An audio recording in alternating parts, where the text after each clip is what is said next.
Sabemos que el Señor es un Dios de orden, amén. Y Él que nos dice así, así, así y así. Y en ocasiones somos necios y decimos así, así, así y así. ¿Y cómo nos va?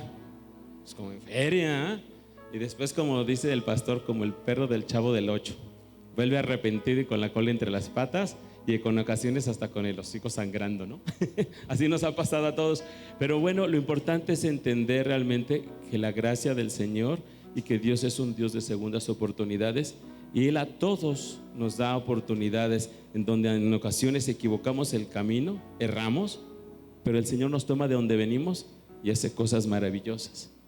Y por eso decía hace ratito, qué bonito y qué delicioso es habitar los hermanos juntos en armonías. Sabemos que a veces no concordamos los pensamientos de uno con el otro, los del pastor con algunos, los míos con los de ustedes y eso, pero en la hermandad y en el amor se cubre multitud de fallas. Eso es lo maravilloso. Y pues bueno, sin más preámbulos, vamos a dejar aquí al pastor, que ya le robamos 3 minutos de su tiempo, 2, casi 1.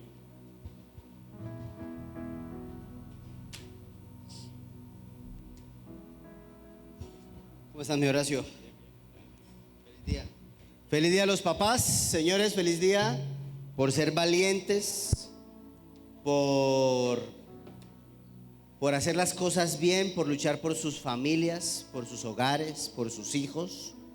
En una generación que no cree en la paternidad, nosotros creemos en la paternidad, porque los hombres son buenos, ¿no? ¿Los hombres cómo son? Dirán las solteras, buenísimos. ¿Cuándo me llega uno, Señor? Bueno, los hombres son buenos en el nombre del Señor. Vamos a orar para iniciar este tiempo, ¿vale? Padre, te damos gracias, te honramos por esta mañana. Te pido, Padre, que todo lo que se hable aquí en tu casa, en tu iglesia, sea de gran bendición. Te pedimos, Señor, que nos guíes, que se siga cumpliendo, Señor, tu gran plan para nosotros. En el nombre de Jesús, amén. Bueno, les envié en sus grupos de teos, en el grupo de audios, las notas de estudio. Pueden abrirlas, por favor. Eso está en un archivo de Word. Es importante que las abran en sus... Si usted hace parte de un grupo pequeño o está en el grupo de los audios, ahí le llegó las notas de estudio. Porque vamos a llenar, o sea, ahí vienen los versículos, viene el tema, y usted va a ir llenando las frases que vamos diciendo. ¿Estamos de acuerdo? Bien, bueno, vamos a hablar, este es el tema número 1 de 8 temas que voy a tratar con ustedes, y vamos a hablar de las 8 herramientas esenciales para triunfar. 8 herramientas esenciales. ¿Alguien no ha podido abrir el archivo de Word? ¿Todos ya lo pudieron abrir? Ok, perfecto. El que no, por favor, cómprense un celular que sirva. No está tacaño. Esas flechitas, esos de... Bueno, entonces, 8 herramientas esenciales para triunfar.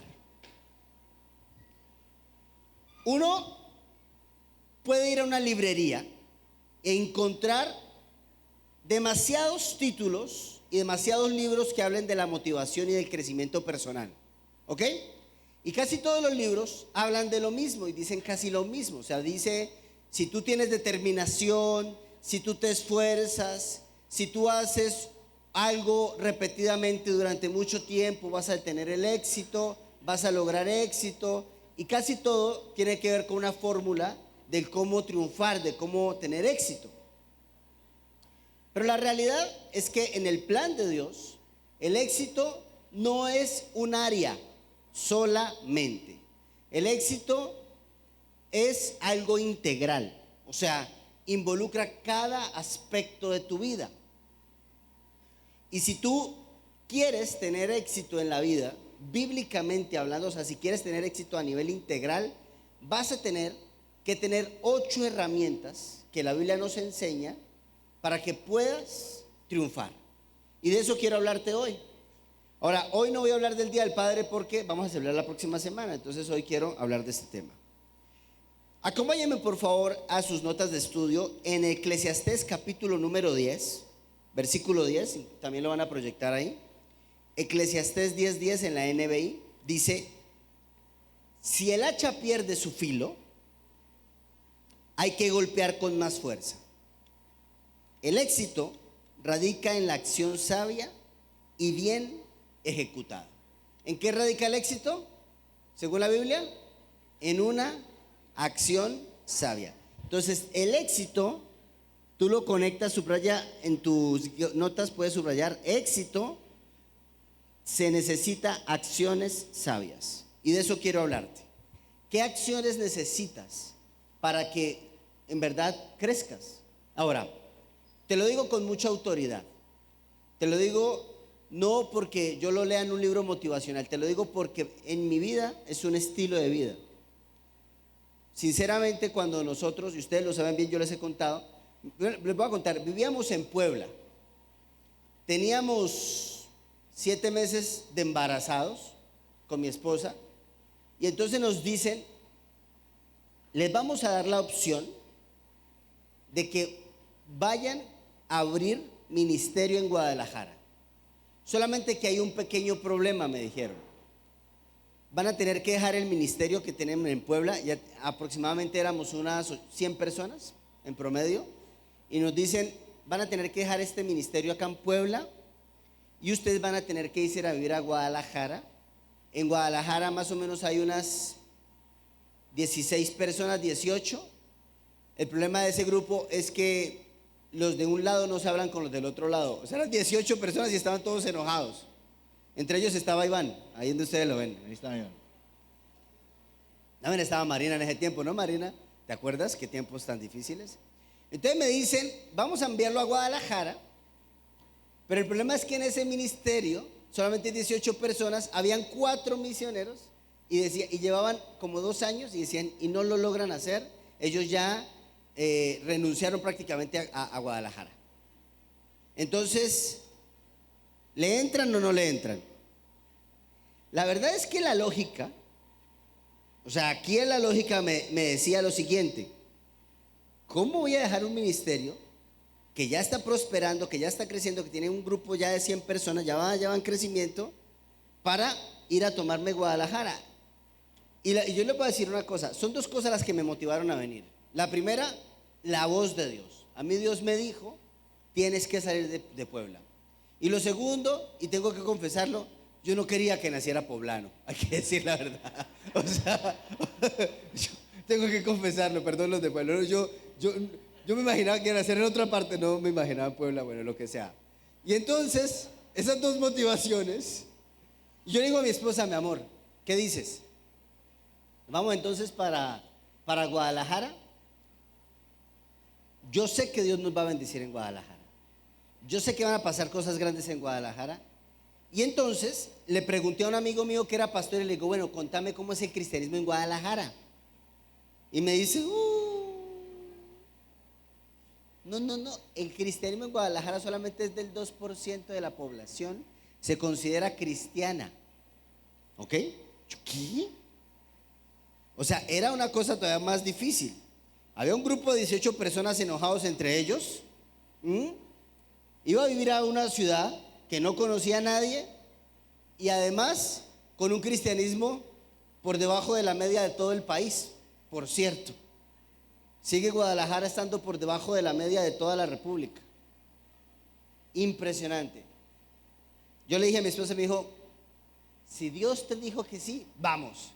Gracias a Dios que yo tengo una mujer que me copia.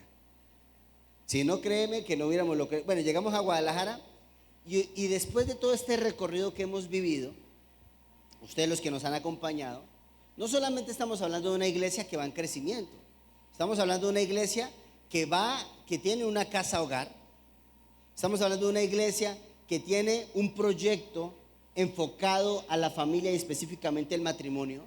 En este momento en la virtualidad tenemos más de 300 matrimonios.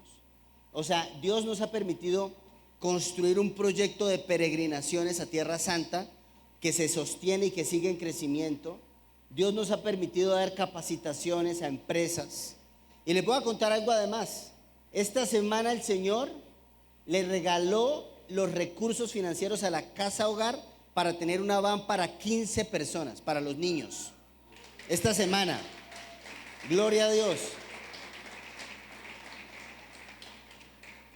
Entonces, Yo esta semana me preguntaba, bueno, entonces, ¿cuál es, Señor, la clave para que tus hijos puedan vivir lo que dice tu palabra, que tú nos vas a llevar de gloria en gloria?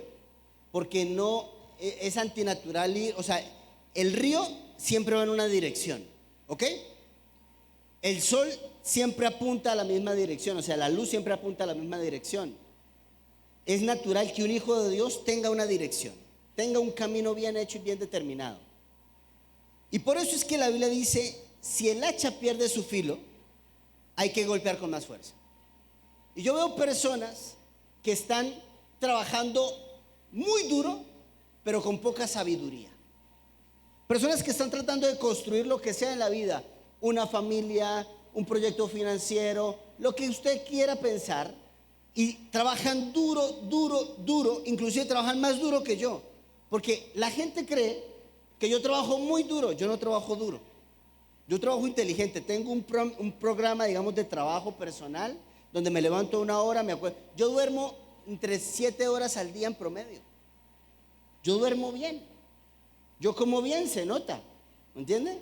O sea, pero yo veo personas que trabajan duro, duro, duro, y no la hacen, y no la hacen, y llevan años en el mismo punto. O solamente les funciona la vida financiera, pero su vida personal, su vida emocional, su vida de salud no les funciona, o su servicio a Dios como que no. Hay cristianos que llevan años, siempre lo he dicho, en iglesias, y siempre están en el mismo punto. No crecen en su liderazgo, no crecen en el servicio. ¿Qué pasa? ¿Por qué sucede eso? El hacha hay que afilarla. Y por eso, antes que te explique qué herramienta te voy a regalar hoy, te voy a decir de quién te tienes que cuidar. Y te lo digo porque te vas a encontrar cuando Dios te pone un proyecto, cuando Dios te pone un plan en la cabeza, tú vas a tener que luchar contra el primer tipo de persona que voy a hablarte hoy, que son los pesimistas. Yo quiero hacer una encuesta. ¿Han conocido personas negativas? Levante la mano, por favor, los que han conocido personas. Si usted no levanta la mano, usted es el negativo de su familia. Lo voy a decir de una vez. Porque si usted, todo el tiempo levanten la mano, ¿para qué? Bueno, hay gente todo el tiempo negativa, pesimista. Eso te lo vas a encontrar todo el tiempo. Ahora, cuando vemos la vida de David, usted me va a acompañar, vamos a estudiar el primer libro de Samuel, el capítulo 17 completo. Te vas a tener que enfrentar con 4 tipos de gigantes que producen desánimo en el corazón. Y yo te pongo en las notas de estudio: el pesimista es una persona que dice que algo no funciona o que no es posible. Un cínico que habitualmente expresa puntos de vista negativos. Eso es un pesimista. Una persona que todo le va mal. Cuando me dijeron el 2% de Guadalajara es cristiano, yo dije, wow, o sea que hay un 98% para trabajar. ¡Qué padre! ¿Cambia la fórmula por completo o no? Cuando tú escuchas la voz de Dios y Dios te pone algo en tu corazón, te voy a decir que vas a tener personas que te hagan, y escríbalo ahí, retrasos. Los retrasos es el primer punto de tus notas de estudio. Y eso fue lo que se encontró David. Para contextualizarte, David era un niño de 17 años. Samuel tiene que ungir al nuevo rey de Israel. Y el padre de David, llamado Isaí, tenía ¿cuántos hijos? ¿Se acuerdan? 8. ¿Y David era el número? El último, el número 9. Y Samuel va donde el padre y le dice, a ver, tráeme el rey. Y hace un desfile de los hijos y dice, ¿no tienes como otro después del 8? ¿No tienes a alguien más por ahí? ¿Seguro no tienes otro? Ah, sí, el menor, el que cuida las ovejas, el calentado de la casa, el que llegó a último momento, el que no fue planeado. Ahí ese lo tengo. Y se lo trajo. Y cuando trajo, dice la Biblia que cuando Samuel vio a David, lo ungió como rey. Todos lo sabemos la historia. Ahora, Pasan años y desde los 17 años de David hasta que David fue rey, pasaron 13 años de la vida de David. O sea, él fue rey a los 30 años. Y Dios lo tuvo en un plan de entrenamiento personal durante 13 años para que fuera un buen rey. Ahora, presta atención. Mira lo que dice el versículo 12 de 1 de Samuel 17. David era uno de los 8 hijos de Isaí. Los 3 hijos mayores de Isaí habían marchado a la guerra con Saúl. David se alejaba de vez en cuando de Saúl para ir a cuidar el rebaño de su papá en Belén. Dice la Biblia que David, y subraya la palabra, se alejaba. Se alejaba. Y yo ponía este punto acá porque ese alejarse, esos retrasos, son personas que te van a quitar tiempo en el proyecto de Dios. A ver, quiero hacerles una pregunta a los que están solteros, específicamente a los solteros. ¿Alguna vez por casualidad en la vida usted tuvo una relación con alguien que quiso mucho? La relación terminó y usted después dijo, ¿qué pérdida de tiempo? O usted dijo, ¿qué tiempo tan bien invertido en mi vida? Qué maravillosos estos 8 años de mi vida, estos 3 años con esta persona. O usted al final dijo, no, qué pérdida de tiempo la que yo tuve aquí. ¿Le pasó eso alguna vez? Sí. No diga amén, tranquilo. Para usted personal.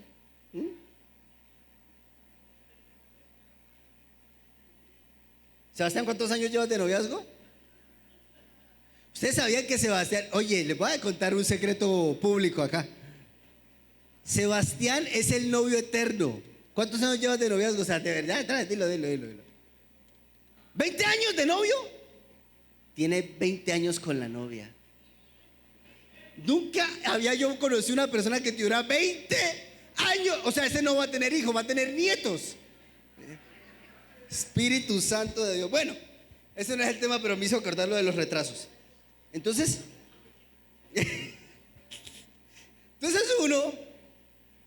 uno, escúcheme bien, uno se va a encontrar con personas que te alejen del plan de Dios. Y eso es cierto. Con personas que te van a desmotivar. Entonces yo recuerdo que llamé a ese pastor y le dije, que no era de Guadalajara, le dije, oye, mano, voy para Guadalajara, ¿qué me recomiendas? Voy a dejar un ministerio de 100 personas, voy a ir a Guadalajara, mi esposa tiene 8 meses de embarazo. Y me dice él, no, ¿cómo te vas a ir a Guadalajara? Es de las tierras más difíciles para trabajar la obra del Señor, me dijo él. Qué desmotivación.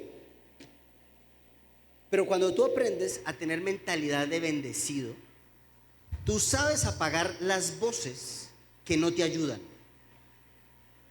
Porque siempre te va a suceder, te van a decir, ¿ese negocio para qué? ¿Para qué vas a seguir luchando por ese hogar o por esa familia? O sea, vas a encontrarte eso todo el tiempo. Y dice la Biblia que David se alejaba de vez en cuando de Saúl para cuidar el rebaño de su papá en Belén. Y aunque parece una palabra noble, aquí hay algo que es cierto. David, que era el rey de Israel, ya ungido, por cierto, ¿dónde debía estar? ¿Cuidando el rebaño de su papá o allá al frente de batalla? Él ya había sido ungido como rey de Israel en ese momento. Y el rey de Israel ungido estaba cuidando el rebaño de su papá. Por eso siempre te voy a decir esto: lo mejor que te puede pasar como hijo o como padre es que tus hijos salgan, ojalá antes de los 25 años de tu casa. Que salgan. Porque no deben estar cuidando los rebaños de papá y mamá. Porque se inutilizan, no desarrollan todo su potencial. Y eso se vuelve un retraso. Les voy a poner un ejemplo práctico. ¿Qué sucede con un niño que es sobreprotegido y que el niño no lo dejan gatear? Que el niño lo tiene en los brazos todo el tiempo. que el niño no le dejan agarrar la cuchara y y si le dan la cuchara en la boca, ¿qué empieza a suceder con ese niño? Se le hace un retraso. No nació con retraso, pero se le vuelve un retraso. Entonces, si hay algo que es valiente en esta vida, es que nosotros, los que tenemos ahora hijos, o los que tenemos personas a nuestro cargo, no les demos la comida en la boca. Voy a contar algo. Cuando empezamos con la casa hogar, por supuesto que uno tiene que terminar de criar a los hijos ajenos, o sea, los misioneros. Normal. Y entonces, sí, bueno, voy a contar. Y cuando empezó el proyecto, pero no le cuenten a los misioneros. Entonces, cuando empezó el proyecto de la casa hogar, yo le dije a mi esposa, no vamos a contratar una señora que les haga el aseo. Y no vamos a contratar a una señora que les ayude a cocinar. Y no vamos a contratar a una señora que les ayude a ordenar la casa, que se lo chuten. A ver de qué están hechos estos. A ver si tienen talante. ¿Sabe qué pasó? Se pegaron un par de lloradas muchas veces. Se estresaron, lloraron, de todo, pero crecieron esos muchachos. Y ellos fueron los que escribieron y trabajaron en el proyecto para la van. Y ellos fueron los que consiguieron el recurso para que los niños tuvieran una van. ¿Me entiende? O sea, tú tienes que obligar a la gente a crecer. Uno no los puede inutilizar, no puede tener a las personas como... Y eso pasa también en el liderazgo. Cuando tú tienes discípulos, al principio llega una persona a la iglesia, al principio uno le da cita, pero si él o ella lleva más de un año en la iglesia y todavía, pastor, usted no me escucha, yo le digo, ¿usted tiene el Espíritu Santo? Háblele, porque la gente tiene que crecer. El segundo enemigo con el que tú te vas a encontrar es el desánimo social. Escríbelo ahí, el desánimo social. No se va a poder. ¿A quién se le ocurre? Hagamos el ejemplo de la casa hogar. ¿A quién se le ocurre abrir una casa hogar casi en plena pandemia? Porque eso se empezó a generar en la pandemia. Todo el proceso del proyecto fue en plena pandemia. ¿A quién se le ocurre cuando todas las empresas están cerradas, cuando todos los negocios están en crisis económica, abrir un proyecto como la casa hogar? Alguien que esté loco. Y te vas a tener que enfrentar contra tu segundo enemigo, que es el desánimo social. Yo les pregunto, ¿cómo les fue en el tiempo de COVID? ¿Excelentemente bien? ¿Regular? ¿Mal? ¿Ni fu ni fa? Claro, entiendo, los que trabajan para el gobierno ni opinen. Estamos hablando nosotros los mortales, los de a pie. ¿Cómo les fue en pandemia? Excelente, a mí me fue excelentemente bien. Pero de verdad, muy excelentemente bien. Porque si tú te dejas contaminar la mente por el desánimo social, siempre el mundo está mal.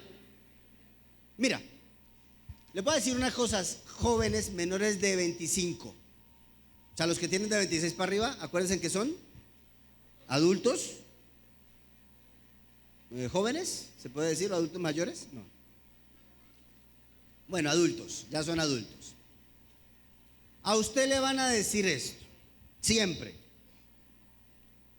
No, eso está muy difícil pensionarse. ¿Se han escuchado esas palabras? Ya no sirve las pensiones, ya no sirve el INSS, ya no sirve. Y es un lenguaje de negatividad. Yo les voy a decir una cosa, jóvenes. Este es el tiempo más increíble de la historia para que ustedes prosperen si quieren. Este es el momento más espectacular. Tenemos más herramientas, más información, más tecnología. Tú puedes estudiar lo que tú quieras desde tu casa. Ustedes lo saben bien, cuando hicimos el proyecto de escuela de matrimonios virtual, ¿quién compra ese proyecto? Gente de Paraguay, gente de Argentina, gente de Colombia, gente de Estados Unidos, gente de Japón me compró una vez, de Inglaterra, latinos por supuesto. este es el mejor momento de la historia, no es el peor momento. Y tú te vas a encontrar con el desánimo social. Es difícil. Mira lo que dice la Biblia. En el versículo 8 hasta el 11 en la PDT dice: Goliat salía todos los días y desafiaba al ejército israelita diciendo: ¿por qué están todos en orden de batalla? Elijan un hombre, mándenmelo a pelear conmigo. Si me mata, él gana, los filisteos se convertirán en sus esclavos. Pero si yo lo mato a él, entonces yo gano y ustedes se convertirán en esclavos nuestros. Y ustedes tendrán que convertirse en siervos de Goliat. Y también dijo: me río del ejército de Israel. Dice: los desafío a que envíen a uno de sus soldados a pelear conmigo. Saúl y el ejército oían el desafío de Goliat y tenían mucho miedo. ¿Sabes qué estaba haciendo Goliat? Algo que en psicología se llama disociación cognitiva. Ahora, ¿cuánto medía Goliat según la Biblia? ¿Alguien sabe? Más o menos 3 metros 10. O sea, era pequeño. Estaba. Ahora, ¿qué se tiene que tener para tumbar a un gigante de 3 metros 10? ¿Qué tienes que tener?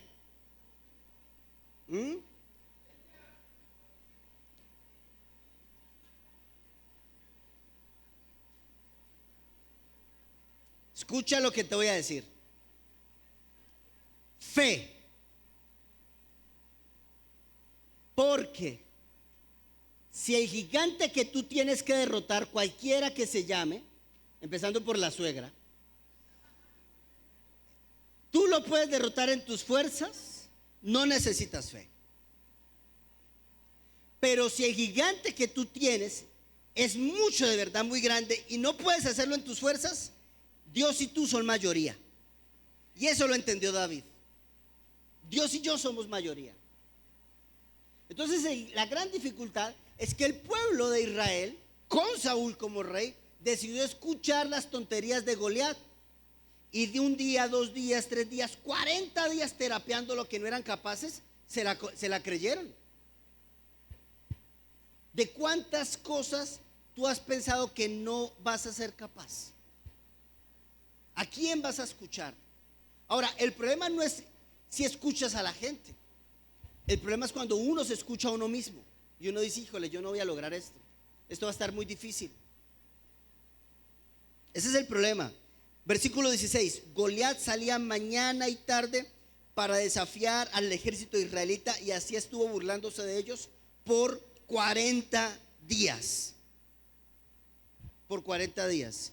Versículo siguiente, ahí en sus notas de estudio, versículo 23: mientras hablaba con sus hermanos, Goliat salió del campamento filisteo desafiando como siempre a gritos al ejército israelita, y David oyó, y los soldados israelitas veían a Goliat y corrían de miedo. Si uno tiene un noviazgo de 20 años y no se casa, ¿a qué le tiene miedo? No me pregunto yo. No, pero estamos hablando en serio. ¿A qué? No, en verdad todos tenemos un miedo a algo. Y uno lo tiene que derrotar, hermano. Hay personas que no, o sea, no logran salir de la etapa de parálisis, porque hay algo que se llama parálisis por analizar. Está muy grande, está difícil. ¿Sabes que en la fe tú no tienes que utilizar la lógica? ¿Sabes que la fe sin riesgos no es fe? ¿Sabes que tú tienes que tomar la decisión? Y eso es un acto de fe. ¿Sabes qué agrada al Señor? La fe. Sin fe es imposible agradar a Dios. También uno tiene que tener fe para, digamos, cortar algo en la vida donde uno sabe que ya no es por ahí. Yo me pongo a pensar en esas personas que un día decidieron, por ejemplo, salir de un trabajo cómodo, seguro, y empezar algo nuevo. Se necesita mucha fe para arriesgarse. Se necesita mucha fe para emprender algo. En fin. Entonces, todo el pueblo de Israel tenía miedo. ¿Sabes qué fue lo que logró que David no tuviera miedo? Que David hacía algo que la gente no hacía. David era el que iba a donde su papá, traía el queso, traía el pan y se lo llevaba a sus hermanos.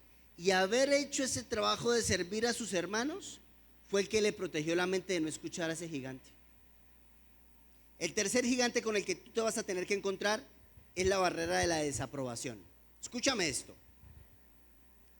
David preguntó, versículo 26 al 29, ¿qué dice que le darán al que mate a este filisteo y devuelva el honor a Israel?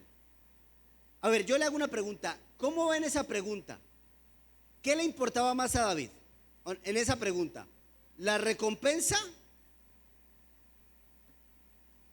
o el honor del pueblo de Dios? ¿Qué le importaba más? A ver, ¿quién dice la recompensa? Levanta la mano los que dice la recompensa. 3. ¿Y quién dice que los que le importaba más el honor del pueblo de Dios? A ver. Ok. ¿Y los que no opinaron no están aquí están en otro lugar? No importa. No importa. Dice así. ¿Saben qué? Las dos. Sinceramente, las dos cosas le importaban a David. A ti te tiene que importar la recompensa. Pablo decía: señores, todos en el estadio, todos a la verdad corren, pero uno solo se lleva el premio. Corra de tal manera que lo gane. Yo golpeo mi cuerpo y lo obligo a que me obedezca, porque él decía, yo corro para ganar prácticamente. Yo no corro para competir, yo corro para ganar. Y eso es importante. Tú tienes que tener mentalidad de recompensa. Tú tienes que tener mentalidad de recompensa. A ver, ¿por qué me educo en la vida? ¿Alguien se educa aquí? ¿Para qué te educas? Si tú vas al gimnasio, ¿para qué vas al gimnasio? Si tú haces una dieta, ¿para qué haces la dieta? ¿Para la recompensa o no? Porque está acá haciendo calor y tengo que presumir el bikini o lo que sea que tenga que presumir. O sea, tú haces esto por una recompensa, por la salud, por una apariencia, o sea, no está mal. No tiene nada de malo eso. Pero también por el honor del pueblo de Dios. Y entonces Eliab, dice la Biblia, el hermano mayor de David, se enojó mucho al verlo hablar con los soldados y le reclamó: ¿qué estás haciendo aquí? ¿Con quién dejaste el rebaño en el desierto? Ya sea que viniste, no quisiste hacer tus deberes y solo viniste a ver la batalla. Y David le dijo: ¿y ahora qué? Solo preguntaba.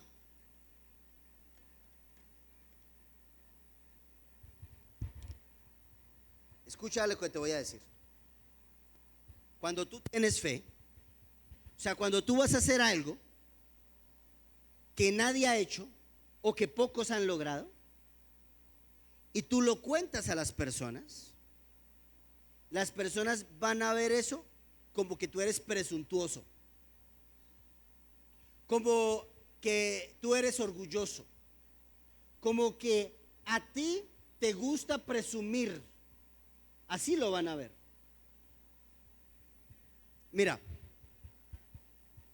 hoy me voy a desahogar rico.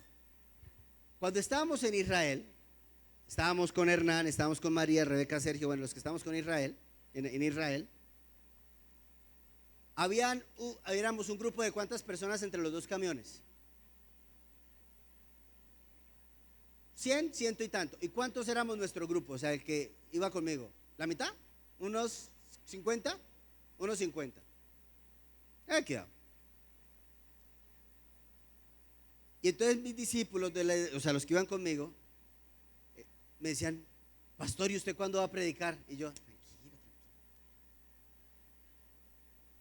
Y iban a un lugar y predicaba alguien y: pastor, ¿usted cuándo va a predicar? Y yo: ¿Y los devocionales? ¿Cuándo para cuándo? Y así, durante los 13 días quizás prediqué que una vez, no sé cuántas. ¿Y usted cuándo va a predicar? Pero yo tengo que decirle una cosa. O sea, estar allá, todavía entrenarse para predicar y estar en Israel y que no te dejen predicar, sí te puede frustrar. ¿Ok? Bueno, voy a contarles esto. Y entonces, hicieron una reunión los pastores. Y ahí vine a quien no invitaron a la reunión. Ahí vine a quien no invitaron. A Miguelito. Ahí viene por qué. Ahí viene por qué. Porque no prediqué. Y ahí viene quién organizó las predicaciones. Ellos. No, yo no. Ellos. Yo hubiera organizado las predicaciones. Bueno. Entonces mis discípulos estaban como enojados por mí. ¿Entienden? Estaban como, o sea, no es justo. No es igual, y estaban así todos molestos. Yo, tranquilo. Cada vez que tú tienes un sello de Dios para algo, definitivamente te vas a encontrar la desaprobación encima. Y ese es el tercer enemigo con el que tú tienes que enfrentarte, la barrera de la desaprobación. Cada vez que tú tienes un llamado especial, tú tienes un plan especial, Dios te quiere algo para algo grande y tú tienes fe y le copias al Señor, te vas a encontrar desaprobación. El hermano, cuando vio a David, le dijo: yo ya conozco tus intenciones. Ya sé a qué has venido. ¿Quieres hacer? O sea, David, ¿qué onda? ¿Sabes cuántos años tenía? 17. Pero lo que pasa es que el hermano sabía que le habían ungido como rey. Y eso le molestaba. Ahora, ¿quién no estaba haciendo sus tareas? Porque el hermano Eliab le dijo a David: ve y haz tus tareas, cuida el rebaño de papá. Si yo hubiese sido David, quizás yo le hubiese dicho: ve y mata al gigante. ¿Quién está en la guerra? ¿Quién está haciendo su tarea? ¿Tú o yo? ¿Quién es el que no la está haciendo? Ve y mata al gigante, ve y pelea. 40 días acá escondido, lleno de miedo. Pero te voy a decir esto. Métete esto en la mente y en el corazón. Tener la razón no te va a hacer feliz. ¿Ok? Siempre tendrás, o sea, todos nosotros tenemos formas de explicar que tenemos razón. ¿Y sabes en dónde más te vas a encontrar la desaprobación? En internet, en tus redes sociales. ¿Alguna vez te has enganchado en una discusión estúpida en redes sociales con alguien que ni tú conoces? Mira, me sorprendí esto. Tengo un reel que tiene casi 8 millones de visitas. Un reel donde estaba casando a Alberto y a Nadia. Me grabaron, yo no sé quién me grabó, no sé si fue Alberto, quién sé yo. Y entonces en el reel yo pongo la copa, se rompe la copa y le digo a Alberto: bueno, ¿puedes pegar la copa? No se puede pegar. Bueno, así es la mujer, no puedes pisotearla. Es un reel, 45 segundos, yo no sé cuánto. Bueno, y entonces 7 millones, casi 8 millones. ¿Tú sabes cuántos comentarios tiene ese reel? Ese reel tiene más de 3.500 comentarios. Y tú sabes, de los 3.500 comentarios, no los voy a leer todos, pero me bastó con leer los primeros 10. Y en los primeros 10 comentarios, así eran los comentarios: qué pastor tan ridículo, como si los hombres fueran los únicos que maltrataran a las mujeres. También las mujeres maltrataban a los hombres. Y el otro, qué pastorcito mentiroso. Y los primeros 10, ese no es el punto. Cada comentario tenía subcomentarios. Entonces dentro de los comentarios se metían cristianos y decía: usted no conoce a ese pastor. Y yo decía, al que me estaba defendiendo: yo tampoco lo conozco a usted. O sea, dentro de mí pensaba: usted qué sabe lo que estaba diciendo, quizás usted no vio todo el contexto. Y se agarraban unos a defenderme y otros a ofenderme. Y yo viendo como la pelea entre... No opine nada, porque ¿qué vas a opinar con 3.500 comentarios? Pero yo digo, qué tontería perder tiempo tratando de hacerle entender a la gente mis razones. ¿Te va a hacer feliz? Y hay gente que le encanta pelear por el presidente. No, eso no me lo toque. A mí no me toquen al presidente. Ni para bien ni para mal.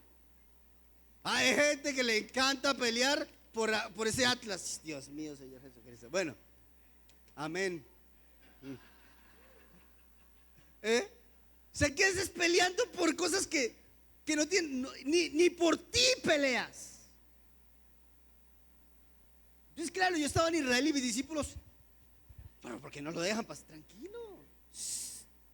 Cuando tú tienes un sello especial, tú no tienes que defenderte.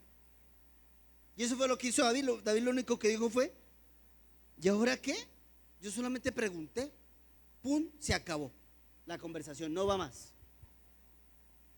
El cuarto enemigo con el que tienes que luchar va a ser los expertos que te hagan dudar. Los expertos que te hagan dudar. Los expertos que te hagan dudar.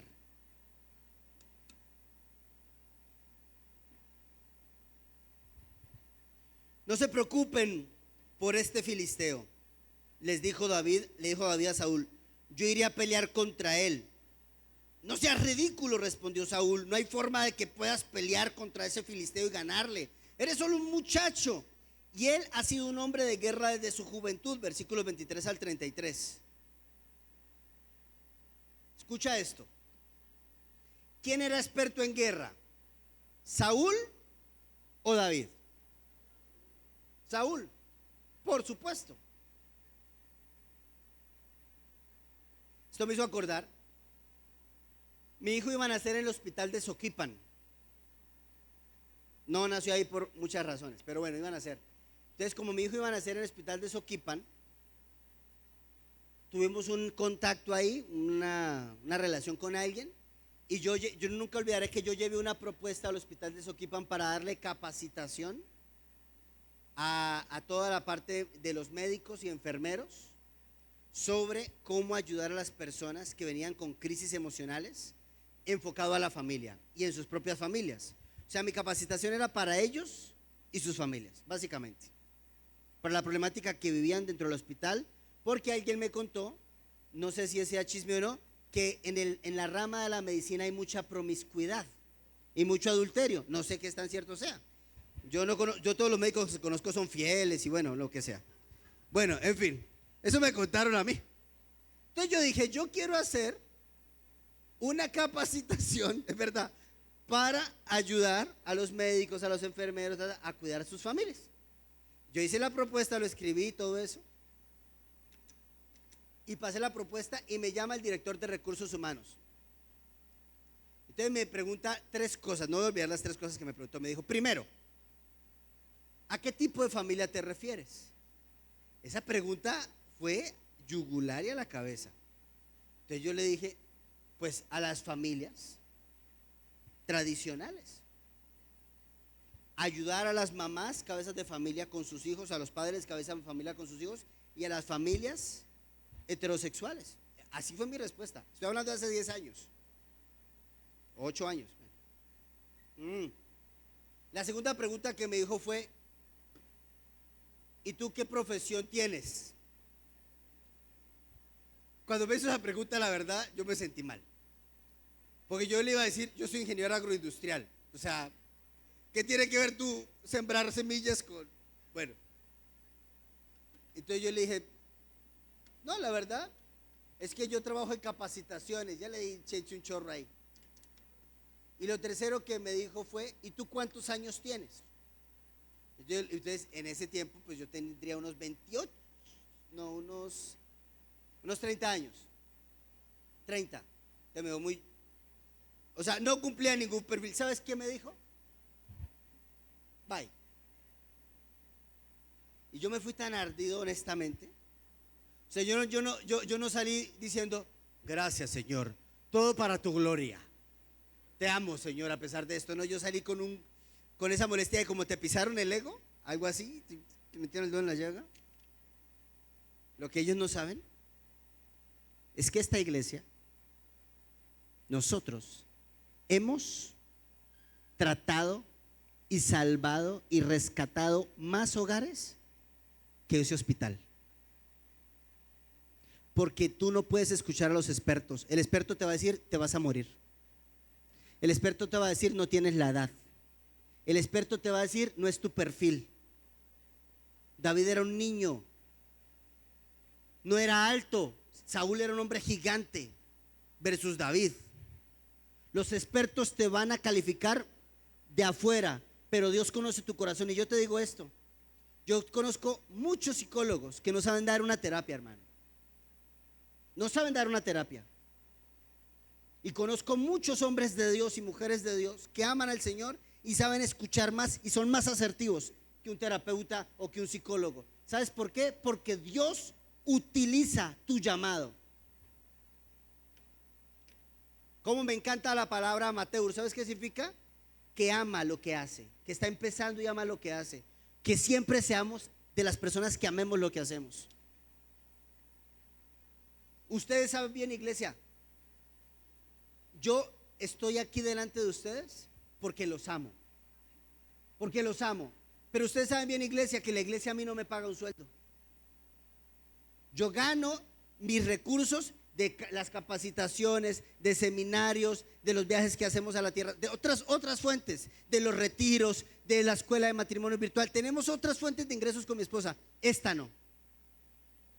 Y desde el principio así se concibió esta iglesia. Cada vez que tú das a esta iglesia, das para esta iglesia, para el sostenimiento de esta iglesia. Y me encanta hacerlo porque no, en ese sentido no hay interés financiero. Me importa tu alma. Entonces te tienes que enfrentar contra 4 gigantes. Ahora, ¿cómo derrotar a esos gigantes? Escribe, punto número 1. Recuerda esto, los expertos, las personas, los que te dicen, recuerda esto, punto número 1, ellos no son Dios. Esa no es la voz de Dios.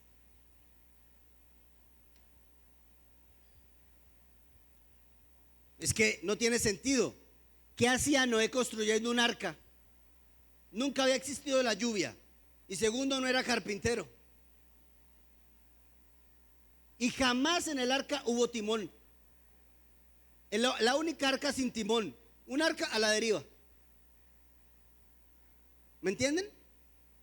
Entonces, recuerda que ellos no son Dios. Dice la Biblia en Proverbios 29-25: el miedo a los hombres es una trampa, pero el que confía en el Señor estará protegido. En la Biblia de la paráfrasis dice: es peligroso preocuparse por lo que los otros piensan de ti. El día que tú y yo superamos el opinómetro de la gente, el opinómetro de nuestros padres, el opinómetro, y escuchamos la voz de Dios, todo va a cambiar. Cuando nos íbamos a mudar a este local, a este lugar, al Club de Leones aquí, la primera de las cosas que pasó es: ¿y con qué se va a pagar? Ese fue lo primero que yo escuché. ¿Y de dónde van a salir los recursos?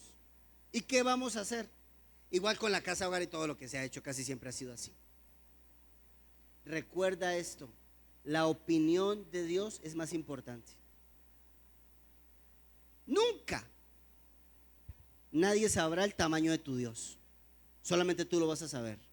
Segundo, no te distraigas, por favor. No te distraigas. Voy a tomar el ejemplo de Nehemías. Escúcheme bien. ¿Se acuerdan de el hombre de negocios llamado Nehemías? Nehemías era un hombre de negocios, era brillante. Dice la Biblia que Nehemías tenía que reconstruir la ciudad de Jerusalén.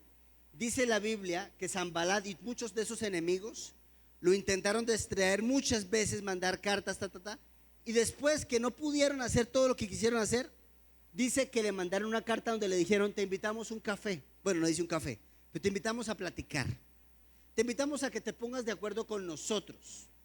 Ya cuando no pudieron desistir de que dejara la obra, de que renunciara, de todo eso, le dijeron: ¿sabes qué? Vamos a platicar. Y mira la respuesta de Nehemías. Versículo número 6. Capítulo 6, versículo 4. Le respondí el siguiente mensaje: estoy ocupado en una gran tarea, así que no puedo ir. ¿por qué habría de dejar el trabajo para ir a encontrarme con ustedes? Y 4 veces me enviaron el mismo mensaje y cada vez le respondí lo mismo. O sea, ¿sabes qué le estaba diciendo? No tengo tiempo para pelear. No tengo tiempo para discutir. Yo te pregunto, ¿te has enganchado en una conversación ridícula donde te frustraste porque no pudiste hacer que entendiera lo que tú creías que estaba correcto? ¿Sabes qué significa razonamiento motivado? ¿Alguien sabe qué es eso? ¿No? Razonamiento motivado es cuando yo desde mis emociones le mando señal a mi entendimiento para que acepte o no acepte alguna cosa. Voy a poner un ejemplo. ¿Tú crees que tú te mientes? ¿Tú te has mentido alguna vez? ¿Sí o no? Ay, claro que nos mentimos. Por ejemplo, con la edad. Parezco de 25 todavía, ¿cierto? ¿Te has mentido alguna vez con el peso? Una cosa es lo que dice la báscula, otra cosa es como yo me veo. ¿O no? ¿Te has mentido con las canas? ¿No? Bueno, en fin. ¿Te has mentido diciendo esta frase? Este sí es el bueno. Este sí es el amor de mi vida. ¿Te has mentido alguna vez con esa frase también? Me acordé de un chiste, no lo voy a contar. Bueno, entonces, eso se llama razonamiento motivado, cuando uno se miente. Ahora, el gran problema que nosotros tenemos es cuando armamos toda nuestra línea de argumentos para tratar de convencer al otro de que piense y siente como yo pienso. ¿Sabe qué va a pasar?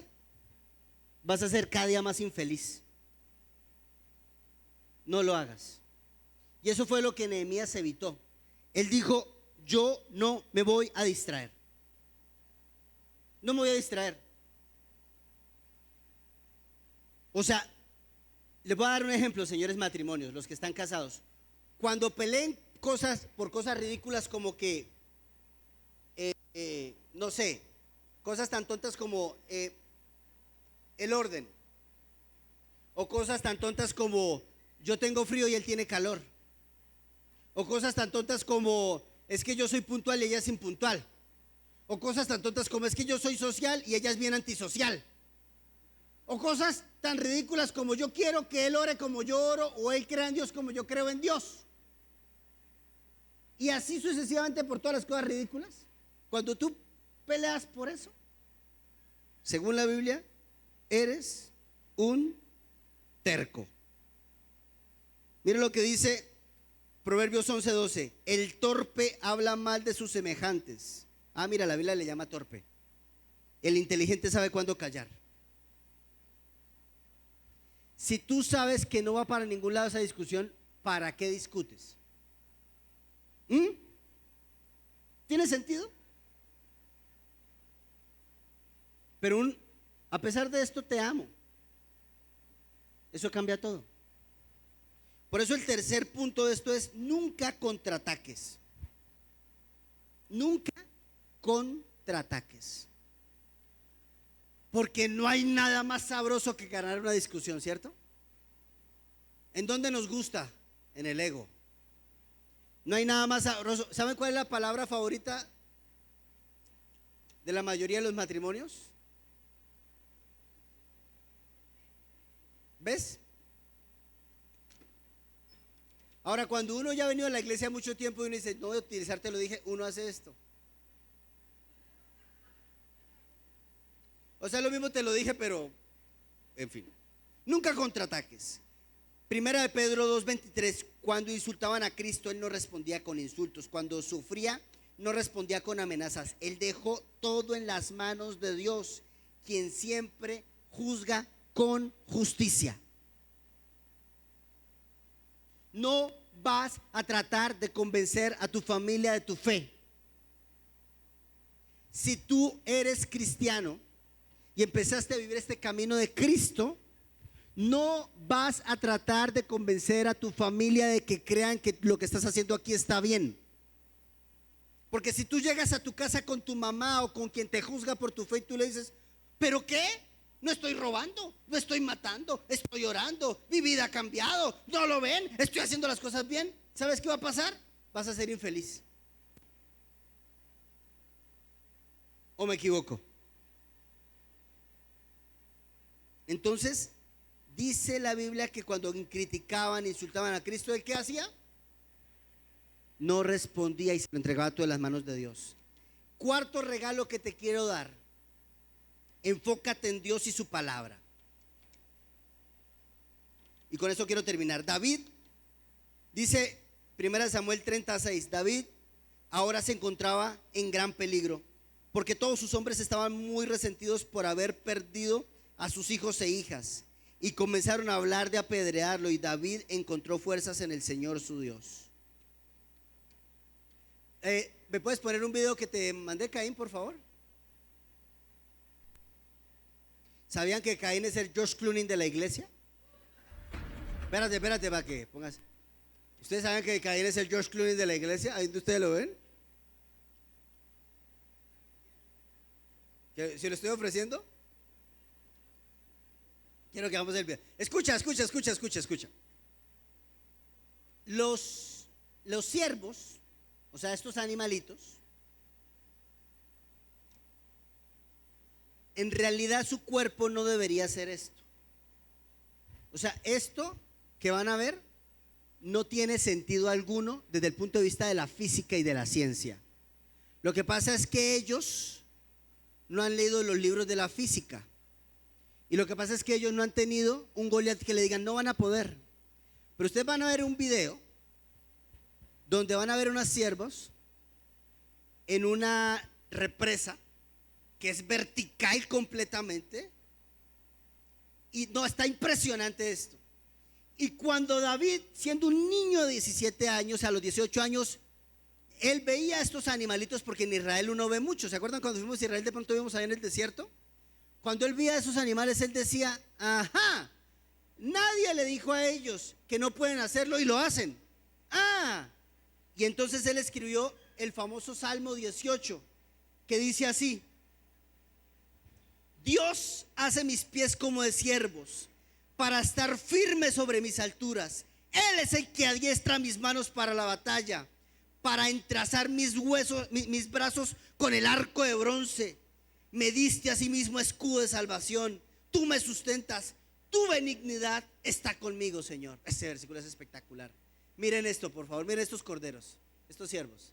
Póngalo a este.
Nuestra propia historia no vas a lograrlo, uno se lastima. Yo sé que Dios le dio una oportunidad y Él la está valorando, mi hermano, porque ahí está tu esposa, ahí bien, y tus hijos te acompañan, amigo. Y yo te quiero felicitar, que yo no sé que no ha sido fácil, pero veo un hombre que está luchando por hacer las cosas bien. Te quiero mucho, mi hermano.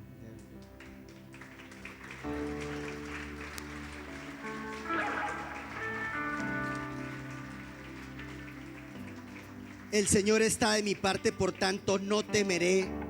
¿Qué puede hacerme un simple mortal? Salmo 118, versículo 6. Amados, no tengan temor. Sean valientes en Jesús, no en sus fuerzas. Por más fuerza que usted sea, se acaba. Pero en Él somos más que vencedores. Corremos para ganar. Y si el enemigo te tumbó, te tiró al piso, Dios te va a levantar, porque Él pone tus pies como de siervo, para estar en las alturas, para hacer cosas que no tienen sentido,